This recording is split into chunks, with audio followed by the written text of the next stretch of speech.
here in Syosset, Long Island. Oh, yeah. You guys can introduce yourselves to everybody. I'm Michael. Harmon. We're brothers. So we're here. We're partners, too. The Skurnik brothers. Yeah. Yeah. So we're here Trouble. bringing, I guess, it's kind of a wine cellar experience of, how many wines do we have today? We have 6. 7. 7. Seven I can't wines. count. He can't count. I handle the numbers. Yeah, I was never good at math. Yeah. So the first question I have right off the bat before we get into the wine, how is zoology transfer into? Obviously, there's really only one, one area that crosses over, and that's fermentation. I had to study the science of fermentation, and one thing led to another. Really, it has no connection whatsoever. I hated zoology. I really did. Too many organic chemistry classes and biochemistry classes. That's why you never became a winemaker. No, I studied zoology because it was a process of elimination. I didn't know what I wanted to do. Right. I wanted to play guitar. I wanted to have fun. I was in college. I kind of was interested in life. Life is biology.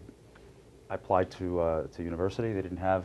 They were specializing. It was either botany or zoology. So I picked zoology. Right. I didn't actually, clean out monkey cages or anything like that. But your parents also got you interested in wine, both of you, Yeah. by touring. Well, France. Yes. We have Yeah. our parents to thank for our interest in wine because in 1970 they both went to France on a vacation, and we like to say they left Scotch drinkers and they came back wine drinkers. Especially my mother. My mother never got into. Never really liked that moniker, by the way. Really? No. No, not really. Nice. So We yeah, we grew up in a house with a wine cellar, but the wine cellar was not like the kind of cellars that you put together. It was actually a walk-in refrigerator, a restaurant walk-in that was probably about half the size of this office, and she And went what out. year was this? That had to be 1971 when she put that in. They came back from the trip to France that Harmon's talking about and put this walk in, and she started reading Harry Waugh's books. Not very many people are still alive. I hope I'm not insulting anybody who remembers Harry Waugh, but he was one of the early guys who wrote about wine. And she bought, first growths through fifth growth, mostly Bordeaux. 61s, 66s. Yeah, she was lucky that she started at that time because, Barolo 61. too. Barolo and TBAs from Right, Germany. right. And But she the bought price that tags, the here original. when she went over. No, over she bought it here, here, but Forest Hills. But the original price tags, like 70 Mouton, I think, cost her $10.79. So do sell her your wines. Most important. So let's talk about a little bit about the first wine that we're going to taste today. Well, basically, I know you guys are in the business of selling wine cellars, which we are firmly believers that great wine can only be great wine years from now if it's cellared properly. The glass while we're talking. Okay. And so I chose Rinse. wines that one can consider cellar worthy. Okay. And so most of these are current releases, wines that we're currently selling, except for the last one, which came from my cellar. And the first one is a Burgundy from a producer named David Dubond. Zoom in on that, Neil, please. Zoom. And it's a Chambeau Musigny Premier Cru. The vineyard is called Les Grands Chais. I love it when you speak French, Harm. Does it get better or worse through the... The more he drinks, the better it gets. Oh, the better it gets, yeah, for sure. That's how it is. And Dubond is a real up-and-coming producer. He's young. I say young. He's probably in the mid-30s now. But he started out like small, and he's acquired quite a bit of really top-quality vineyards over the last decade or so, and he's really come into his own now, and really big fans. He's It's a Daniel a Johnson. borderline superstar Burgundy winemaker who also has many other talents, one of which is he can balance a bottle of wine on his nose Which is very important. for a very long period of time and is a lot of fun at parties. But he along with his investors, took over the Jackie Truchot estate. Okay. I don't know exactly how many. It was within the last 4 or 5 years, and acquired some spectacular parcels of Grand Cru and Premier Cru vineyards. Okay. And so he's become, while he, over the last 5 to 8 years, he's been very close with people like Dominique Lafont and other great winemakers in Jean-Marc Burgundy. Bourleau. So he's learned a lot quickly and has really risen to high levels. Makes Let's great also talk Burgundy. about a little bit what you guys do for a living, if we can call it that, because these are days where I come home to my wife and say I actually was working, as I'm sure You know, it's kind of hard to do, especially now that it's on camera. We drink for a living, is that what you're trying to say? Exactly. So Yeah. talk a little bit about what Skurnik Brothers do too. Well, we started the company in 1987, and it was just, myself and one employee. Harmon joined a couple of years later and became a partner. And, basically, we're still doing the same thing today that we did then. We're just a little bit bigger. We like to think of ourselves as a big, small company. And it's been 23 years, and we're focused on the wine. The wine business requires passion for wine. We have that. We do this because we love the wine, and it's also it's been a learning process for us from the beginning as well. I started out working in the restaurant business. I worked at Windows on the World, and worked for Kevin Zraeli, was an assistant wine steward there. I thought I knew everything about wine when I got out of there, but I realize now, the more you know, the more you don't know. What was your knowledge before working there? Before working at Windows, Yeah. it was just based on Mom's cellar. We drank a few bottles at home, and we were, we at least were aware that wine as a part of eating and dining and life was something to enjoy, and which was in those years in the United States. It's very unusual. I mean, it was well done, chuck steak and instant mashed potatoes and maybe Bottle of Coke. Ballantine and Rheingold beer. That was about it. And they had one of the best sellers at that time, correct? No, they didn't. know about I don't that. know. I mean, well, let's put it this way: in the town of Long Island where we grew Yeah. up, it was probably the only wine cellar. So yeah, exactly, yeah, exactly. Kurt's correct. Yeah. I don't know how he knew. But that. to answer your question about what we do, currently, I mean, like next week, we're both going to Burgundy, which we make an annual trip to visit David Dubon and many other producers, taste in the cellar, taste the new vintage out of barrel. Now, how do you select who you go see? Not to interrupt you. Well, Are they because sending we you samples and saying, please come? well, or- what we're doing is we're visiting producers we already represent. Okay. And so we're just tasting the new vintage. If we want to visit a new producer or prospective producer that we might think of taking on, we might have heard, they might have contacted us, we might have heard of them through the press or whatever, and we might have given them a call. And while we're there, we might visit them for the first time, taste out of the barrel, and make a selection that, this guy is up and coming, this is something we want to work with. But I'm sort of doing both at the same time. Right. Focusing on our existing relationships, but also always have eyes and ears open for new things. And your customers are? Our customers are restaurateurs, retail wine shops, hotels. We are distributors in New York, New Jersey, and Connecticut, and we're also importers. We represent, amongst other things, the Terry Thies portfolio for the entire country, so we resell to other distributors in 36 other states as well. We buy and sell a lot of wine, and we drink the leftovers. yeah, it's a fun business. It's also, there's a image of romanticism out there about being in the wine business. It must be, nothing but dining out at fine restaurants and, Right. this luxurious lifestyle. But it's, it's hard work. I mean, in order to be able to make sure that we're proud to put our name on the back of each of these bottles, which it's a lot of hard work, and you have to have a pretty decent palate. Right. And, How similar are your palates? Is there any argument Very with that? similar. Very similar. Is it really? Yeah. Always? No, not always. It wasn't always that way, but I think, I'm giving you a rinse too. 25 years of tasting side by side and bouncing things off each other. I think that's one of the secrets of our success is that we didn't go it alone. We were able to have us be a sounding board for each other. Yep. What is it that we're looking for, and we've sort of developed our palates, I think, together. So we kind of look for the same things. Getting back to this Dubon, I think this bottle is spectacular. Really nice. Yeah. Chambolle Musigny, which is Côte de Nuit Village, which is one of the more feminine style wines. This wine has the Chambolle character, but it also has some structure to it, which I believe is going to. I mean, this is a 10 to 20 year wine I was gonna easily say, in my cellar. The yeah. structure that's in this wine, to me, feels like this is something that somebody could buy and cellar for 20, 30 years. Yeah. And just get better and better Right. as the time goes Well, on. one of the secrets to Burgundy, I mean, which it's a daunting region for most people, but one of the secrets I think is buying really good Premier Cru. I mean, this is a vineyard that's located just a stone's throw from Bun Mar, which is a Grand Cru vineyard, and it's a lot less expensive than a Bun Mar would be. We like to refer to it as the bone marrow The bone marrow. Within our own group, yeah. But it's obviously one of the greatest Bone Mar is one of the greatest Grand Cru of all. And how much is a bottle like this run? I think it's probably retailing for about $75. Yeah. Okay, fantastic. Yeah. But Dubon makes bottles. He has a lot of small parcels. He makes a lot of different wines, and you know, this happens to be the Grancher that we are drinking. But his normal, what we say normal Chablis Meunier AC is excellent as well. So if you can't Even find his this Bourgogne wine, Rouge is yeah, fantastic. if you can't find this particular wine, you can pretty well trust. He kind of flies under the radar. He He really, does, yep. but you will not be disappointed with any wine that he makes. Seriously. We're going to link up the Skurnik Brothers site with the blog and with our website as well, so you can also get some information from there as well. There's plenty of stuff on their website with Terry's interviews and some of Right. the other stuff that's on there. I mean, to also continue to answer Kurt's question, I mean, one of the things that Harmon and I do, we are partners in this business, and we taste every single wine.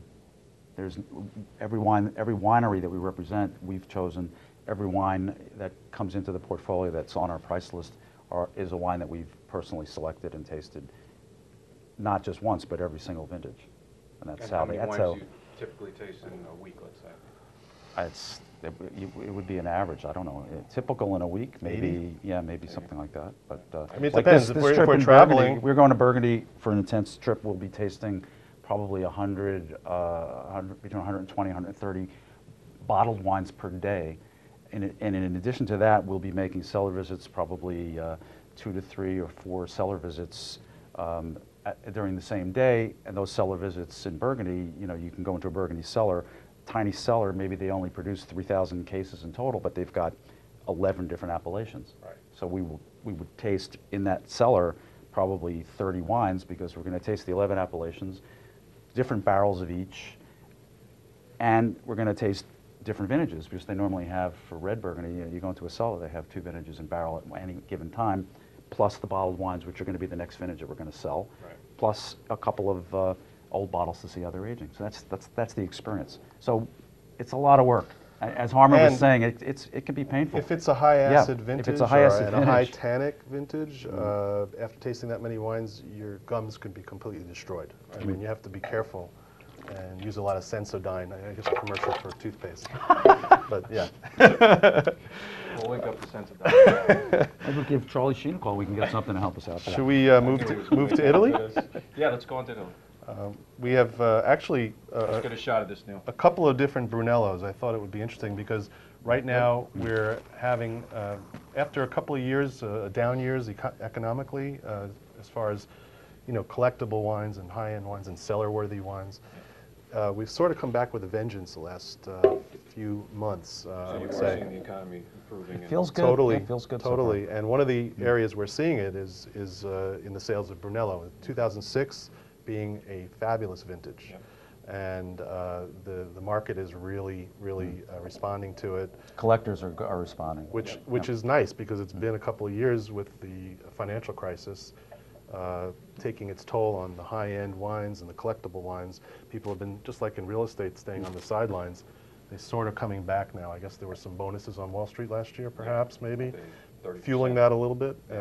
But 2006 is a vintage that the collectors are going wild for. And this is a producer that, as far as value for the money, it's just incredible. Mokali is a producer. He makes a $10 wine, he makes a $20 wine, and his Brunello sells for $40 retail. And it's an 06. And it's an 06. That's And an it's- extremely low price for a wine like this. And a really Yeah. quality producer. Really I quality. mean, another thing, while we're tasting a Brunello, to know is that a lot of people who know wines, or know Italian wines, or know Tuscan wines, think that Brunello is the finest wine in Tuscany. But that can be true. But Brunello is a large appellation with a lot of producers, and because it's famous, not unlike other areas where, because it's a Brunello, it will sell for a lot of money. You have a lot of producers who overcrop, too many grapes. They don't pay attention to their vineyards. They don't do the vineyard work. They don't do the cellar work. And because the reputation of Brunello is so lofty, the wines can sell for a lot of money. We're not interested in those kind of wines. We don't sell those kind of wines. Our Brunellos are amongst the finest that come out of this famous region. And- Yeah, I've said that for years as far as, you know, so many customers come to us, we were talking about a little bit before we were shooting, what should I get for my cellar? And, you know, it's easy to point to Robert Parker, and I have nothing against that, or James Suckling, and say, here's a 95, here's a 96, buy these. But to me, it's always about, the taste doesn't have to be so overwhelming. Sometimes just taste is, just taste, you know, and it doesn't have to be overbearing like every California wine can sometimes tend to be, or some California wines where they You're talking about more subtlety, more balance, Exactly. wines that are expressive of the place that they come from. not just hitting you But over the not, head with a hammer yeah, that this is. right. I mean, you know. you know, a good analogy is, you know, you go into, if you work out in a gym, you know, what are you really trying to achieve? Do you want to be a muscle-bound guy who can't actually, you know, get out of his car because he can't stand up because he gets too many muscles? Right. That's a kind of, we've got a lot of overwrought, over-oaked, over-alcoholized wines in the marketplace that when you taste them, if you're tasting, like if you take a wine critic has 100 bottles of wine in front of him, he's going to more easily notice the bigger, more bolder wine, and he's going to give that the higher score, when in fact that wine would deliver less pleasure at a table than some of the more subtle wines that have more balance to them. And a lot of times not age as well. And not age as well. I think as the well. key I is agree. balance. I mean, that's the thing we look for. We're not looking for the wine that knocks you over the head, the biggest, the boldest, the baddest. You know, we're looking for a wine that delivers balance in terms of fruit, acidity, concentration, gives, you know, a velvety, round texture, and that would go well with food. And that's what we look for. But certainly the wine critics and also, you know, collectors and people who are, you know, want to do a tasting, you know, the biggest wine is the loudest wine. It's not necessarily the best wine.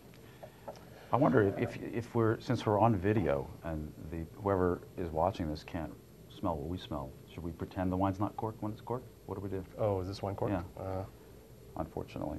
You know, what happens, it's happening a lot less lately, I've noticed, than it used to. And I think that, you know, with all the advent of screw caps, the pressure on the cork manufacturers has lessened, and I think we have less of a cork problem. Well, But- actually, it's a good thing we have a corked bottle because we could talk about that for a second. Right. For one thing, let's talk about rinse. this producer. Brizio I want you to is rinse a your terrific glass now. producer, and his wines are well known to be age-worthy. This is a 2001 Reserva, which is coming out of our inventory. We actually have some of this for sale. But the fact that we came across a corked bottle doesn't necessarily reflect badly on this producer or this wine. Oh, not at all. But it is a problem in the industry with, you know, cork being a natural product. It's made from the bark of trees. That a small percentage of all wines that are closed with cork will have this problem, which is I guess it's, what is it, a bacteria in the cork itself that gets into the wine. It's an unfortunate thing, which is why there's the advent of screw caps and what's your glass feeling on corks. those? Any- Great. I think Love it's great. them. I mean, Yeah. it eliminates this problem. You know, it also eliminates maybe a little bit of the romance of opening a wine and hearing that wonderful sound. You know, but you know, if you're spending $75 on a bottle of wine and you open it and it's ruined, or you maybe, some people don't even notice a corked wine. They don't think it's ruined. They just think that wine sucks. For any wine, know? that's But- going to Which is be, a shame, because with It a is a producer shame. like that, you're Yeah. taking that bottle and the it's gone. problem is we don't yet know, there's not enough research to know for the wines that we're going to age in our cellars for 20 or 30 or 40 or 50 years, no one knows how those wines will age with screw caps because nobody's done them. Right. So, but for any wine that you're going to consume between the first year or 2 or 3, screw cap is overwhelmingly the best choice because the wine's not going to age. You know, it's a perfect closure. Preserves the freshness. You will never have a bad bottle. It'll never, never be oxidized, and it'll never be corked. Right.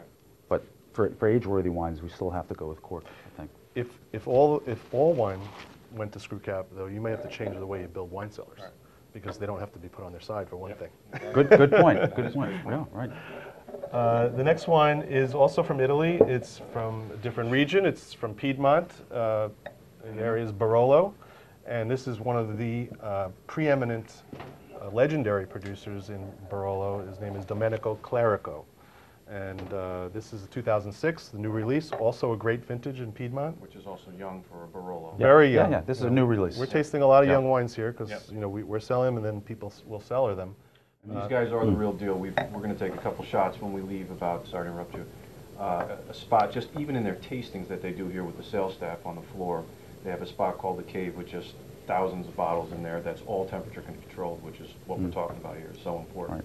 So we'll take a shot at that as we're leaving on the way out. But We have been a strong proponent of temperature control from the very beginnings of our company, not only for cellaring wines for the long term, for collecting wines, but for transporting them. I mean, that's a huge problem in this business. Is a lot of the importers historically have shipped the wine from France in non-temperature controlled containers on the water, and the wines, if it's in the middle of the summer, they might come in and be ruined before they even get to the customer. We have always been a proponent of shipping in what's called reefers, refrigerated containers, storage. components of reefer or the wine in? Well, There's Charlie Sheen at some point again. both. That's unbelievable.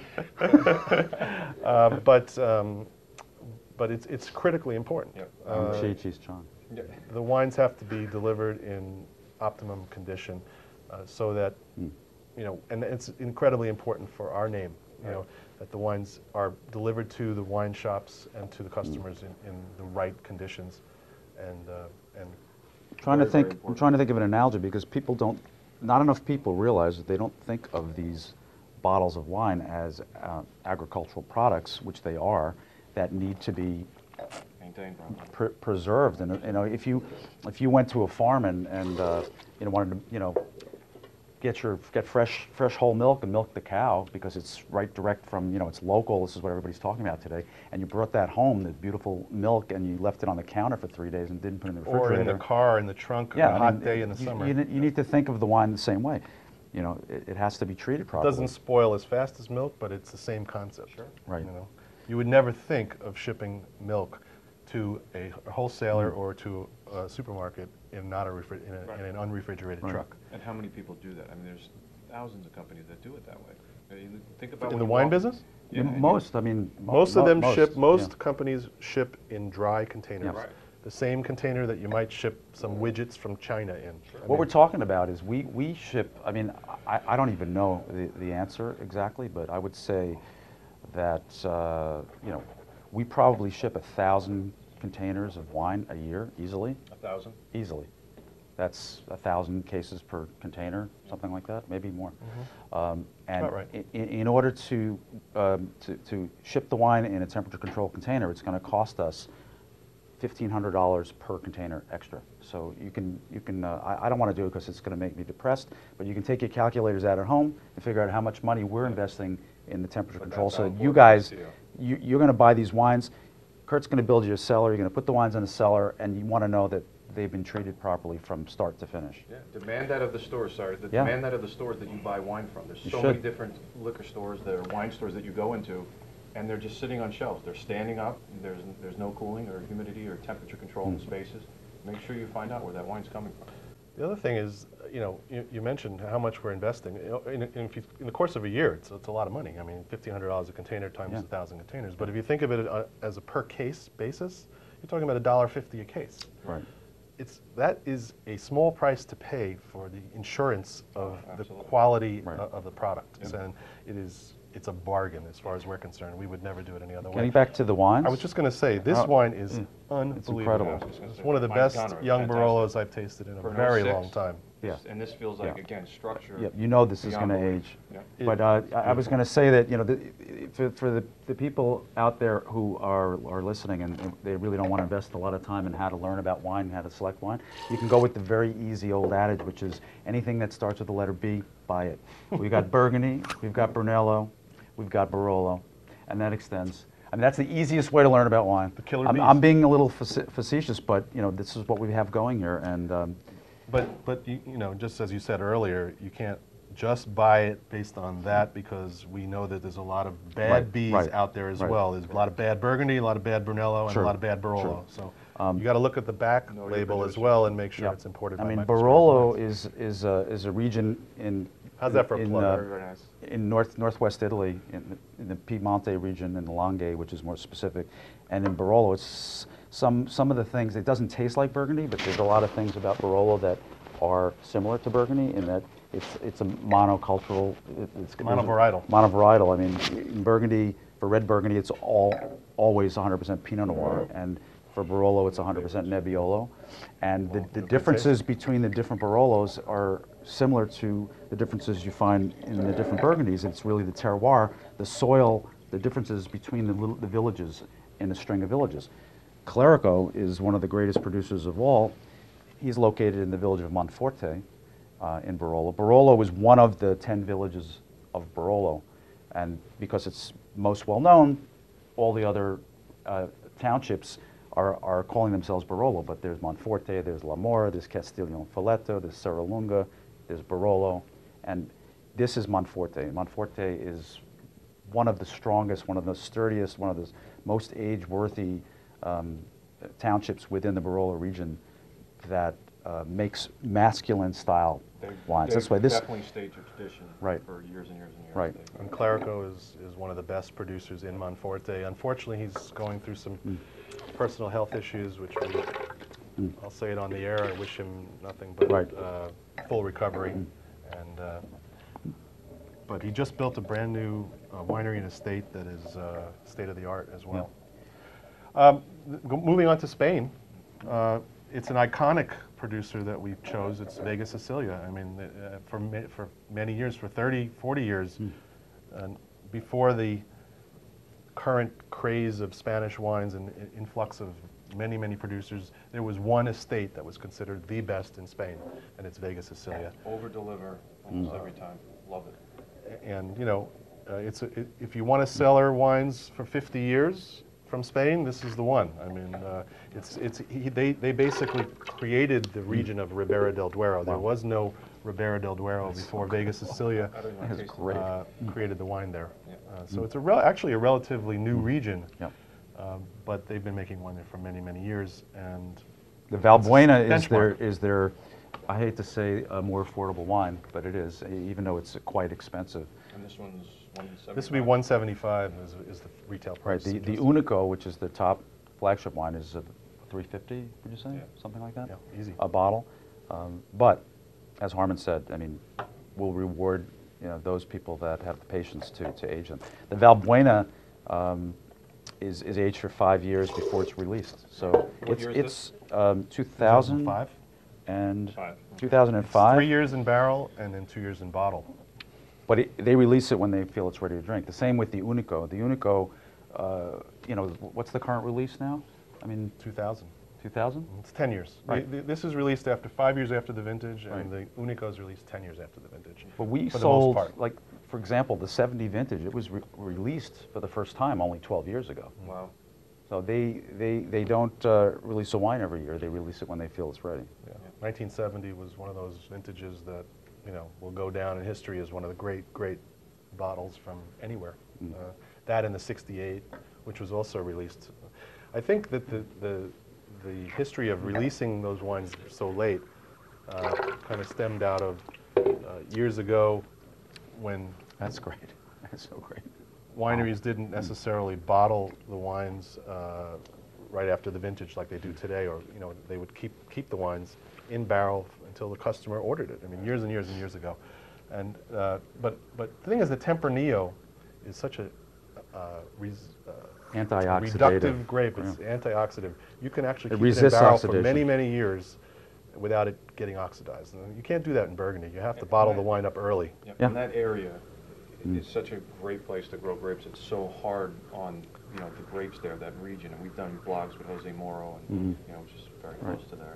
It's a fantastic area. Yeah. That what Harmon is bringing up about the character of the Tempranillo grape, this particular character, is interesting. I think we can point out one of the things that people don't understand about wine is that you're trying to learn about wine. We're all still learning. There's very few axioms about wine. Things are always changing. What you learn if you visit the cellars of Burgundy doesn't work in Ribera del Duero. It's the opposite. In Burgundy, Pinot Noir is so delicate that you don't want to rack the wine at all, maybe. or once a vintage, or Does very, everybody very out there know what racking is? Racking is when you know, the wine that it resides in a barrel, and the lees settle to the bottom of the barrel. At a certain point in time, they're going to rack the wine off into a clean barrel. But also, the wine needs to get some oxygen every once in a while because it gets reduced. And it's chemistry after all, so it goes, you know, Particularly the Tempranillo. redox potential. They'll Well, rack. Tempranillo is, like you said, the opposite of Pinot Noir. It has to be racked often. Right. It's got to be racked quite often, otherwise, you know, it'll be too. Gets real stinky. Yeah, right. So there's nothing you can't. We as Americans, we want to like figure things out in 5 minutes. We don't want to invest much time. We want to be 5-minute experts. Wine for dummies. I mean, this is what we, you know. 95 points, I'll buy it. But it's so much more enriching than that. You know, if you're willing to spend time, slow down, listen, taste, pay attention to And visit. You to the know, wines. these guys get Yep. a chance to do Yep. that for a living. You know, I do as well. You know, get out there. If it's California, if it's the Finger Lakes, which are making great wines, I mean, anywhere you can get that you can kind of see the process and the passion behind the person making some of these wines will definitely. You know, it also helps with the cellar experience. My wife and I, doing different trips and so forth, we can go into our wine cellar and pull a bottle off of somewhere and say, hey, you know, this is where we were up in Napa, or, you know, the Russian River area, or wherever we were. And it just brings back memories to where you can kind of sit like this and talk and hang out. It's great to cellar your wine, but the reason for cellaring it is to give it a chance to develop to the optimal point when it's ready to drink. You got to pull corks. You know, don't forget to drink your wine. Yep. Don't just go downstairs and pet it. Open it up.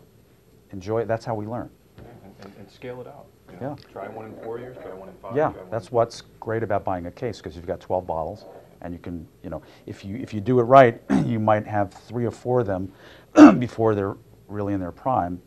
Hit the prime on bottle 5 through bottle 9, and then the last 3 bottles of the case you're going to have still great, but after its prime and all the way out. And the experience of living through and enjoying a whole case of wine that you've purchased over a span of whatever, 8, 10, 20 years, it's pretty But enthralling. if you can't buy a whole case of everything, Yeah. buy half a case. Right.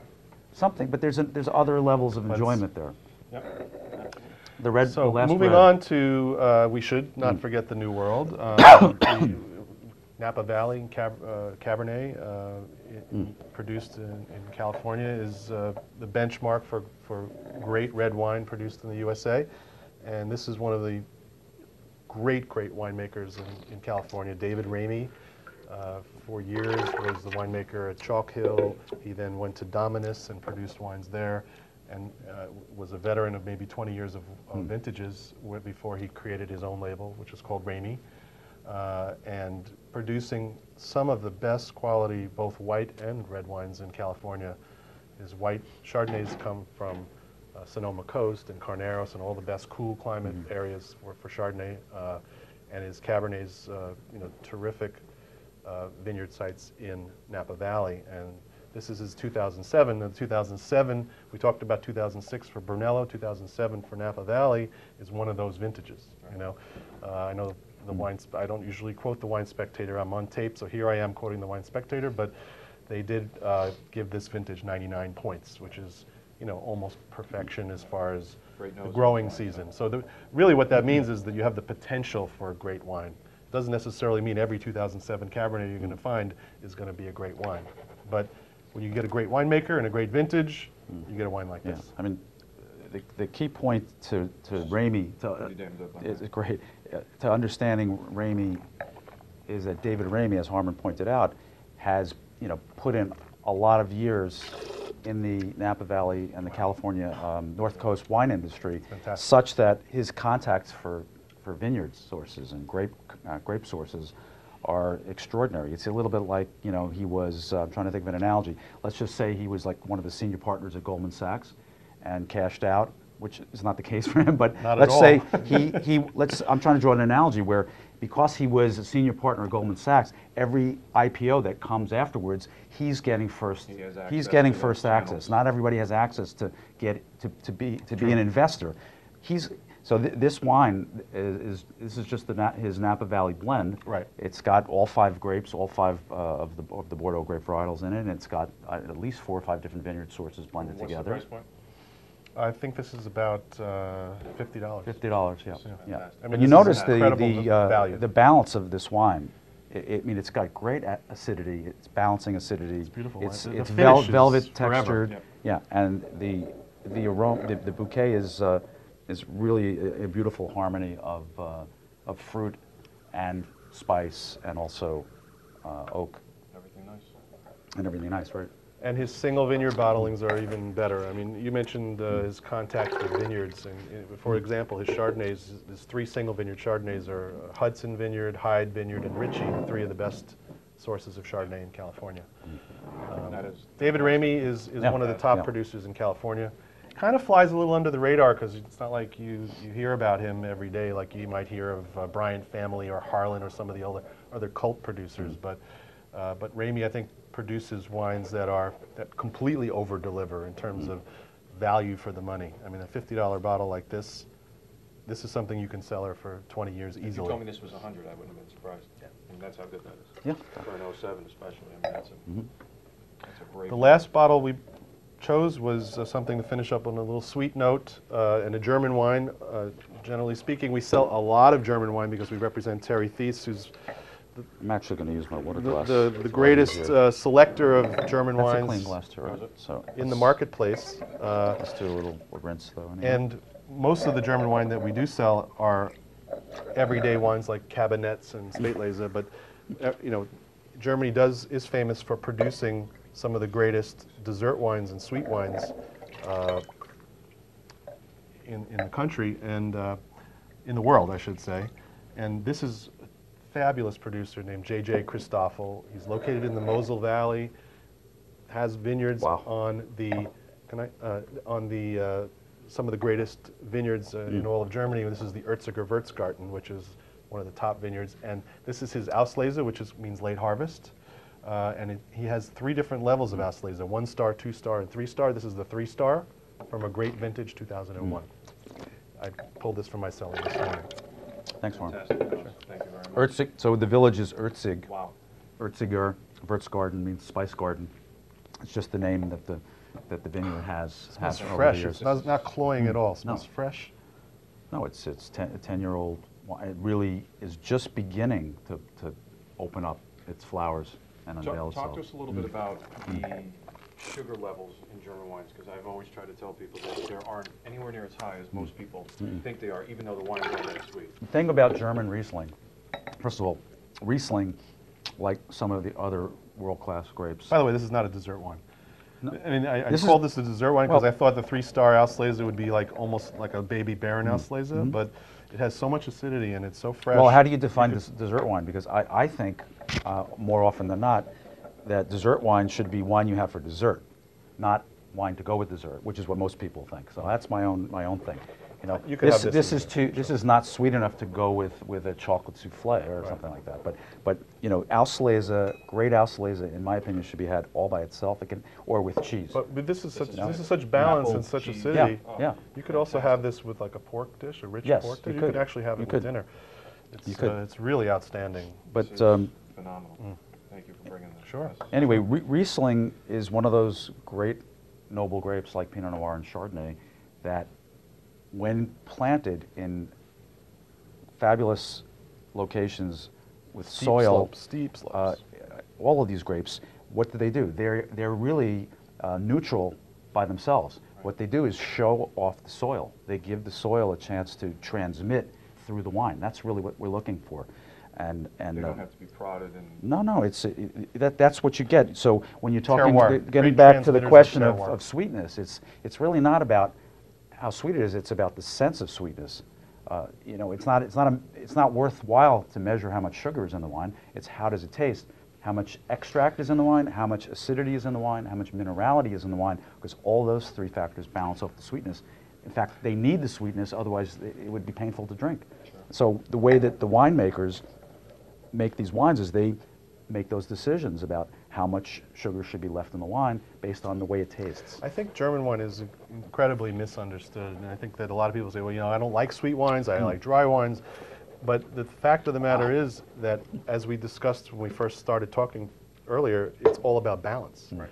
And if a German wine is made correctly, it's not going to taste sweet at all. You're going to sense some sweetness, but in balance with the acidity and the fruit and the concentration, it's going to present a very round, delicious picture. Whereas a lot of German wine that is produced dry, because the Riesling that's consumed in Germany, the drinking public there prefers dry Riesling, can be sometimes incredibly searing and high acidity, high acid, that it's completely out of balance. And so a little bit of residual sugar gives it that balance that allows, it's like biting into a crisp, ripe apple. You got that acidity, but if it wasn't ripe enough, it'd be completely sour. But if it has a little bit, if it's ripe and it has some sugar to balance that acid, it's a wonderful eating experience. Unless you're into S&M wine drinking, if you're a sadist or masochist, you can certainly have your options there too. Not in our portfolio, because we seek balance. And the other way to buy great wines is really the best way is to turn it around and look. Shameless plug at the name of the importer, because which in this case is Skurnik Wines. But Michael Skurnik Wines, the full right, name. that's right. Sorry, Harm. I named the company. It's true. You did a great job. Thank you. More outsiders, absolutely. Sharing some time with us and their experiences, and maybe we'll Save do it some again. for the We'll have boys out them maybe come out to one of the cellars and do some tastings Happy there. to. Definitely check out their website. SkurnikWines.com. And we'll link up to it on the blog. There's Thanks. a blog coming out with this as well. Thanks, Cheers. Chris. Appreciate it. Cheers.